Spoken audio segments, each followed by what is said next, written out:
안녕하세요. 놀이코칭만 인보영입니다. 만나서 반갑고요. 저는 유아교육을 전공하고 유치원 교사로 16년 이상 재직을 했어요. 그러면서 이제 석사까지는 유아교육을 전공을 했고요. 박사에서는 좀 더 폭넓은 공부를 하고 싶어서 아동복지 전공을 했는데 수료까지만 했습니다. 예, 제가 꼭 박사라는 이 명칭이 필요하다고 생각하지 않고 좀 늦게 시작해서요.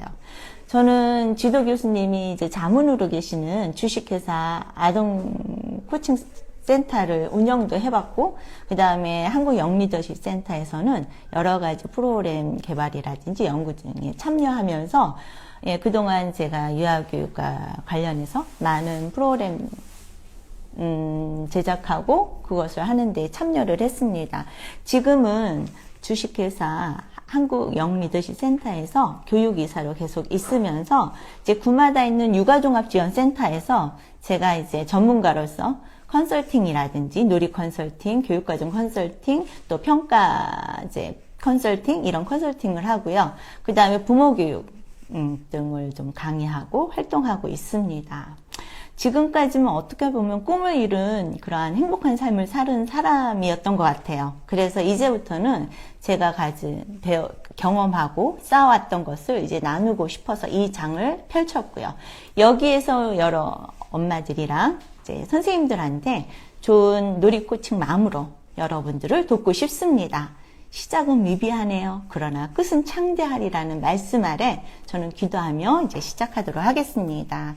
오늘은 그 전에 이야기한 것처럼 제가 여러 가지 놀이, 퍼즐과 관련해서 여러 가지 방법을 어떻게 놀이할 수 있는지에 대해서 이야기하고 싶다고 말씀드렸잖아요. 그것에 대해서 오늘 같이 알아보도록 하겠습니다. 먼저 퍼즐 하면 맞추기 놀이가 단순히 이루어지잖아요. 예, 근데 그 놀이만 하자면 이 퍼즐 그래도 좀 꽤 몇천 원 주고 산 퍼즐인데 그 놀이가 너무 단순하다 보니까 아이들에게서 사장될 때가 많아요. 또 이걸 가지고 다양한 놀이로 접목을 한다면 굉장히 효율적인 놀이뿐만 아니라 아이들에게 창의성도 길러주는 멋진 그러한 과정이 될 것 같습니다. 먼저 퍼즐로 할 수 있는 놀이는 가장 기본적인 게 이런 밑그림이 항상 다 있기 때문에 가장 쉽게 이 밑그림에 맞춰서 퍼즐 맞추기 놀이를 할 수 있겠죠. 이 퍼즐은 어디 가는 조각일까? 하면서 엄마랑 이야기하면서 선생님이랑 이야기하면서 아이가 퍼즐 맞추기를 합니다. 그래서 밑그림이 있기 때문에 훨씬 거기에 맞는 퍼즐 조각 찾기는 쉬울 수 있어요. 이게 이제 1단계라면 그 다음에 이것이 다 끝나고 나서는 우리 어떻게 더 놀 수 있을까 해서 아이들이 자기 경험에 의해서 이 퍼즐을 가지고 다양한 놀이로 접근할 수 있으면 제일 좋고요. 그러나 많은 아이들이 그런 경험이 부족해서 아직 어리다면 엄마나 선생님이 제안해서 다양한 놀이로 이끌 수 있는 그런 과정이면 좋을 것 같아요. 그래서 두 번째 단계에서는 이 밑그림을 위에다 놓고 우리 그림을 보고 맞는 퍼즐 조각을 아래에다 우리 한번 만들어 볼까? 지금은 제가 이제 퍼즐 조각을 흐트러 놓지 않고 사용하고 있어요. 왜냐하면 방송이기 때문에 빨리 좀 찾고 싶은 마음에. 그러나 가정에서는 이 퍼즐 조각이 다 흐트러져 있겠죠? 그리고 그 중에서 아이들이 그 다음에 오는 퍼즐들을 찾아서 밑그림하고 맞추면서 아래에다가 이제 맞춰가는 놀이예요. 이거는 또 하나의 인지 과정을 거쳐야 되겠죠. 바로 그림 위에 맞추는 거와 그림 밑에다가 맞는 퍼즐 조각을 맞추는 것은 또 다른 수준인 것 같아요. 그래서 그런 놀이를 통해서 아이들이 퍼즐에 대해서 이 퍼즐 놀이에 대해서 익숙해지면 그 다음엔 또 어떻게 퍼즐 맞추기가 이어질 수 있을까요? 그냥 맞추면 재미없어지잖아요. 우리 가위바위보 해볼까? 그래서 아이랑 가위바위보를 통해서 이긴 사람이 먼저 조각 맞추기를 하는 거죠. 그 다음에 진 사람. 아니면 계속 가위바위보 해서 이긴 사람만 계속 맞춰볼 수 있는 거예요.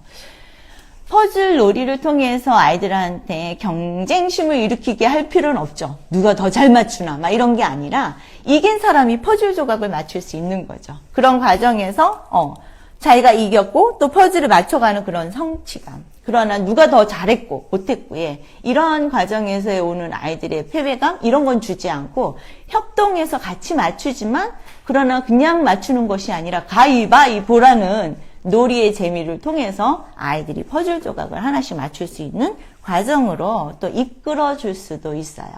그 다음에 또 그런 놀이를 이제 여러 번 하면 또 아이들이 또 질려하죠. 그러면 또 어떻게 또 맞출 수 있는 것이 있을까요? 이번에 우리가 이 퍼즐 조각을 한번 뒤집어 놓을까? 뒤집어서 흩어놓으면 어떤 조각이 뒤집혀 있는지 모르잖아요. 그 중에 하나를 펼쳐서 그림 위에다 이제 뒤집어 놓고 밑에다 하면 조금 어려우니까 그림 위에 맞는 조각 위에다가 1대1 대응시키는 거죠. 그렇게 해서 뒤집어서 그 조각이 가는 그 퍼즐 그림을 맞춰서 그 위에다 이렇게 하나씩 놓아보면 퍼즐 맞추기가 자연스럽게 이루어집니다. 그 다음에 또 놀이할 수 있는 방법은 또 뭐가 있죠? 집에 보면 되게 이제 주머니 하나씩은 있을 거예요. 저도 이제 찾다 보니까 딱 맞진 않지만 어쨌든 이렇게 입구가 있는 주머니 속에 퍼즐 조각을 다 흩어서 놓는 거죠. 그리고 흔들어요. 그 다음에 손만 집어넣고 이제 이거는 하나의 비밀 주머니. 그래서 퍼즐 비밀 주머니에서 하나씩 꺼내서 그걸 맞춰보는 거죠. 그래서 이런 방법이 아이들한테는 굉장히 새롭게 흥미롭게 다가갈 수 있는 부분이죠. 그리고 맞추는 것의 다양함을 생각하게끔 맞추는 것도 그냥 맞추는 게 아니라 가위바위보 해서 맞출 수도 있고 뒤집어 놓고도 맞출 수 있고 어딘가에 비밀 주머니에 넣어서 꺼내면서 맞출 수도 있구나. 이것이 아이들한테 무엇을 생각하게 할까요? 다양성. 창의성을 좀 생각하게 할 거예요. 그래서 퍼즐 놀이를 이렇게 가지고 놀다 보면 아이들은 다른 놀이에서도 이 방법을 적용해서 그 놀이를 또 어떻게 더 재밌게 갖고 놀 수 있을까? 어떤 다른 방법으로 갖고 놀 수 있을까를 상상하고 그 상상력을 키울 수도 있겠죠. 그래서 사고력 향상에도 굉장히 도움이 줄 뿐만 아니라 또 퍼즐 놀이에 있어서 창의성도 개발돼서 나중에 친구들하고 놀이할 때 혹시 아이들이 그냥 퍼즐 놀이만 재미없게 하면 이 아이가, 경험 있는 아이가 우리 다르게 가위바위보 하면서 퍼즐 맞추기 해보자. 이걸 뒤집어 놓고 한번 퍼즐 맞추기 해볼까? 하면서 놀이를 리드할 수 있는 그런 아이가 될 수도 있습니다. 그래서 비밀 주머니에 놓고 퍼즐 맞추기 하는 그런 방법도 있고요. 또 이런 과정에서 아이들이 이 퍼즐에 대해서 굉장히 많이 익숙해지면 이번에는 제가 한번 이 그림판을 칼라 복사했어요. 그리고 거기에 똑같이 퍼즐과 같은 조각을 밑그림을 그려놓고 번호를 붙였습니다. 그래서 이 퍼즐 조각은 흩어져 있는 상태에서 뭐 가위바위보를 해서 순서를 정해도 좋고 아이가 먼저 3번 하면 흩어진 조각에서 3번의 그림 조각을 해보는 시간도 가져보면 좋을 것 같아요. 여기에 보니까 누가 나와있니? 엘사가 있네? 그럼 옆에는 사람 누구야? 동생 안나구나. 여기 있는 이 친구는 누구지? 올프구나. 그러면서 이 등장인물들을 알아보는 거죠. 그래서 그 등장인물, 올라프라든지 엘사라든지 우리 안나에 대해서 네가 어떤 것을 알고 있는지 그래서 등장인물을 한번 소개해보는 거예요. 이 안나는 어떤 친구예요. 뭐 엘사는 이런 사람이에요. 올라프는 이런 눈사람이에요. 하고 아이들이 알고 있는 것들을 언어로 이야기할 수 있도록 등장인물 소개하기도 할 수 있고요. 그 다음에는 이제 좀 수수께끼 놀이도 할 수 있겠죠. 우리 수수께끼 한번 놀이 해볼까? 나는 안나와 엘사가 어렸을 때 만든 것이야. 그런데 추운 곳을 너무 좋아해. 근데 더운 곳에 있으면 나는 녹아버린다? 나는 누구일까? 그러면 아이들은 금방 알 거예요. 그쵸? 올라프다! 하면서 이렇게 수수께끼 놀이도 이 등장인물을 가지고 등장인물들의 특징들을 아이들이 알고 있다면 수수께끼를 재미있게 할 수 있습니다.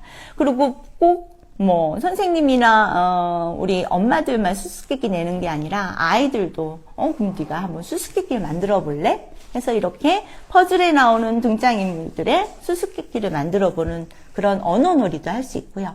그 다음에 이런 등장인물들이 나오는 겨울왕국 스토리가 있잖아요. 근데 내가 쓴 겨울왕국 이야기 해서 만약 네가 엘사라면 어떤 이야기를 할 수 있겠니? 네가 만약 안나라면, 네가 만약 올로프라면 하면서 등장인물을 자기가 되어서 내가 쓰는 겨울왕국 이야기들을 펼쳐갈 수도 있어요. 그래서 이 이야기를 들으면 다양한 아이들의 상상력, 엘사라면 그럴 것 같아? 엘사가 막, 눈보라를 치게 하고, 막 왕궁을 얼게 하고 그랬는데, 너라면, 그러한 것이 아니라 좋은 사람을 도와주는 마술을 부릴 수 있을 것 같아. 이런 식으로 아이들은 어떤 상상력을 가지고 있고, 겨울 왕국을 보면서 아이들은 어떤 생각을 했는지를 이걸 통해서 알아볼 수 있는 시간도 될 수 있을 것 같아요. 그래서 이렇게 언어놀이도 할 수 있습니다. 그런 다음에는 또 언어놀이 할 때 조금 집에 있는 소품들을 이용해서 언어놀이를 조금 재미있게 할 수 있을 것 같아요. 역할놀이 같은 것을 하려면 집에 휴지, 속대 많이 남잖아요. 네, 재활용품을 이용해서 이런 등장인물들을 한번 오립니다. 오려서 이런 재활용품에다가 붙이면 또 하나의 재미난 놀이감이 될 수 있죠. 엄마들은 벌써 많이들 그렇게 하고 계실 거예요. 근데 퍼즐과 이용해서 이런 놀이를 확대해서 이렇게 다양한 놀이를 할 생각은 많이들 안 하시더라고요. 퍼즐 놀이는 퍼즐 놀이. 그렇지만 퍼즐 놀이에 나오는 다양한 그런 이야기거리들, 그런 것들을 활용해서 역할놀이라든지, 그 다음에 뭐 인형놀이라든지 이런 상상놀이들을 해볼 수 있어요. 그래서 이런 빈 통이라든지 또 휴지 속대에다가 이 등장인물들을 이렇게 붙여주는 거죠. 이렇게 붙이고 여기 엘사를 붙였습니다. 자, 그 다음에는 우리 안나도 붙여볼까요? 안나를 붙여볼게요. 그래서 이런 과정들을 엄마나 선생님이 혼자 하시는 게 아니라 아이들이 할 수 있는 거는 아이들이 하고, 그래서 만들어가면서 같이 이렇게 놀아보면 훨씬 재미있어요. 근데 이런 과정에서 놀이할 때 아이들이 자기가 참여했기 때문에 보기에는 좀 엉성해 보이고 파는 그런 놀잇감보다는 좀 엉성해 보이지만 자기가 만든 놀잇감에 굉장히 애착을 많이 가져요. 그래서 특히 우리가 아이들한테 아껴 써, 나눠 써야지, 아나바다 운동 많이 하잖아요. 근데 그런 교육을 일부러 할 필요 없이 엄마가 뭘가 만들려고 하면 재활용품에 가서 이렇게 찾아오는 거예요. 속대라든지 빈 상자라든지. 그러면서 우리 이렇게 해서 인형을 한번 만들어 볼까 하면서 디오라마 놀이도 할 수 있고요. 근데 이런 과정에서 아이들이 버리려고 했던 걸 미술 재료로만 쓰는 것이 아니라 이렇게 인형 만들 때도 쓸 수 있구나. 그랬더니 이렇게 세워서 놀이를 할 수 있네. 눕혀있던 평면 그림이 이렇게 입체 그림도 될 수 있다는 거예요. 그래서 이렇게 해서 등장인물이 되어서 서로 이야기하고 놀이하고 하는 과정에서 아이들은 다양한 재료들을 꼭 사야 되는 것, 새 거로만 사용하는 것이 아니라 다양하게 할 수 있도록 도와주는 그런 아나바다 운동도 전개할 수 있습니다. 그렇게 해서 언어놀이도 훨씬 다양하게 놀이할 수 있겠죠. 이 퍼즐 놀이에서 이끌어내는 놀이 중에 하나일 수도 있습니다. 그 다음에는 또 이제 미술놀이, 아이들 또 미술놀이 좋아하잖아요. 어떤 아이들은 언어적인 놀이가 굉장히 즐거워하는데 어떤 아이들은 또 미술놀이도 좋아한다고요. 그러면 미술놀이에서는 어떻게 할 수 있냐면 여기 보면 배경이 딱 정해져 있어요. 보면 어떤 배경일까요? 가을이고 뭐가 보여요? 나뭇잎이 휘날리죠. 그래서 이런 가을 풍경만 하는 것이 아니라 등장인물들을 이제 들어와서 보고 계시네요. 네, 감사합니다. 제가 이렇게 진행하면서 여러분들의 글들을 잘 못 읽을 때 이해해 주세요. 조금 익숙해지면 여러분들이 이야기하시고 들어오시고 하시는 것들을 잘 반응해 줄 수 있을 것 같습니다. 이런 빈 종이에다가 집에 있는 종이들, 특히 이것도 그냥 꼭 새 종이, 지금은 제가 이제 새 종이를 가져왔어요. 근데 왜 달력 뒤에 보면 흰 종이들 되게 많죠?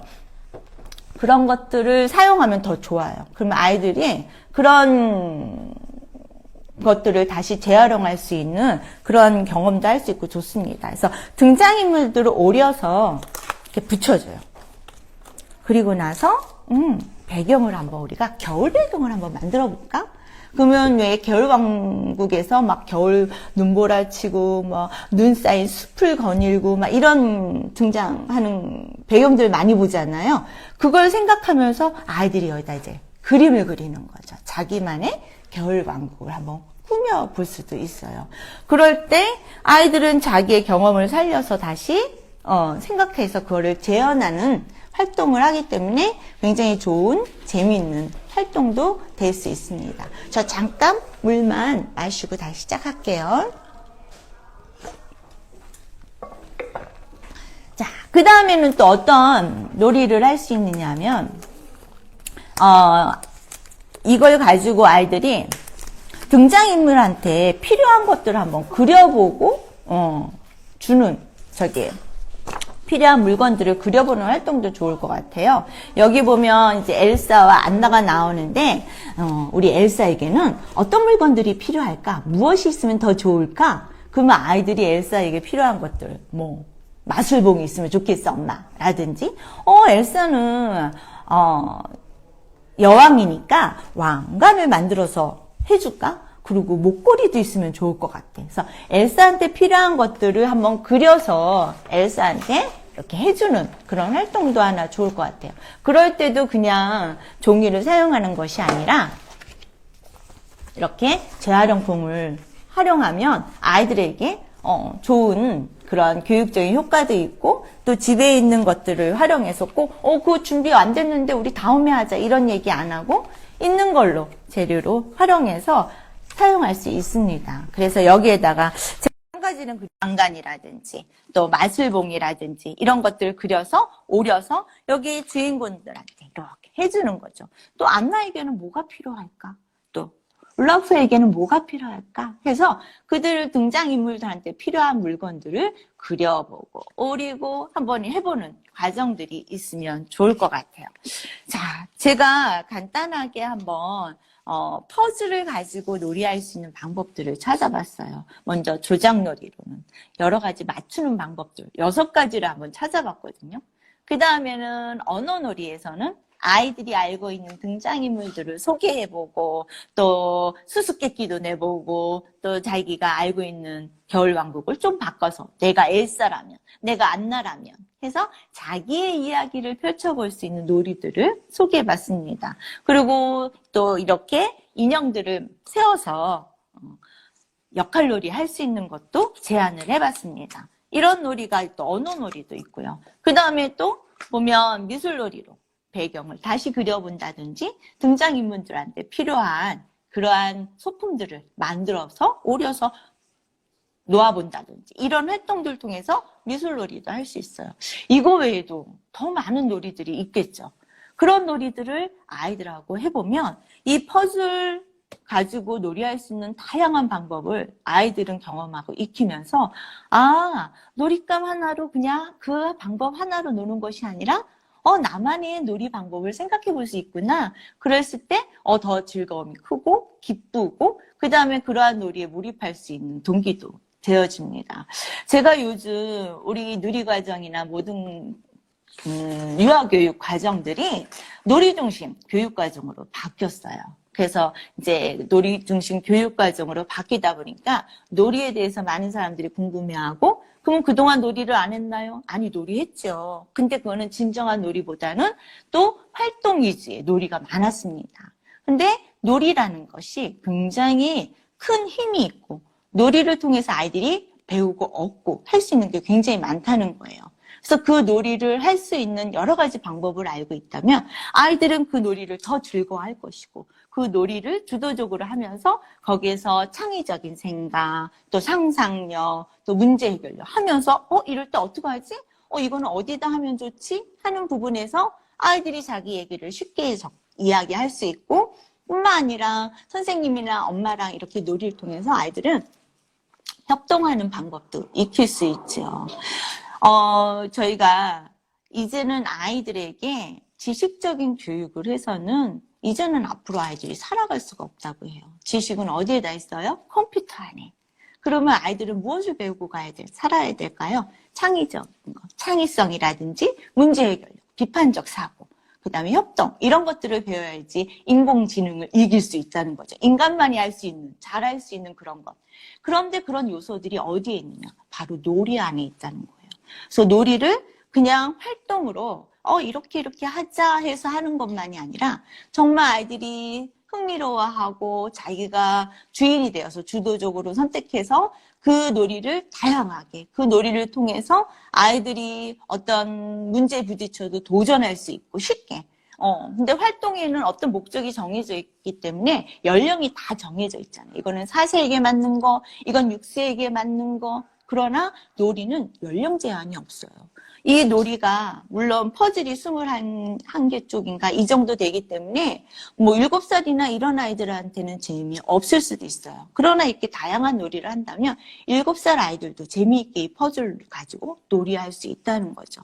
자기 수준으로 접근을 하기 때문에 놀이가 훨씬 더 아이들한테 효율적으로 동기 유발이라든지 집중력이라든지 몰입할 수 있도록 도와주는 한 방법이 될 수 있습니다. 그래서 놀이는 아이들한테 굉장히 중요한 거죠. 어떤 학자는 놀이가 아이들의 밥이라 그랬어요. 놀이가 아이들과 호흡 같다는 거죠. 아이들은 놀이를 통해서 모든 것을 배운다고 이야기를 해요. 그래서 우리가 정말 잘 놀 수 있는 아이, 놀이를 통해서 즐거워하는 아이, 그리고 놀이를 더 즐기려고 노력하는 아이로 만들어 갔으면 좋겠습니다. 오늘은 첫 방송이네요. 조금 부족함도 있고 제가 준비한 것은 전달은 했지만 그 안에 여러 가지 이야기들을 충분히 나누지 못한 것 같아요. 이제 시작이니 다음 시간부터 더 유익하고 즐거운 경험들을 나누는 귀한 시간들이 됐으면 좋겠습니다. 감사합니다. 방송 들어주신 여러분 감사합니다. 네, 다음에 또 뵐게요. 지금까지 놀이 코칭맘이었습니다.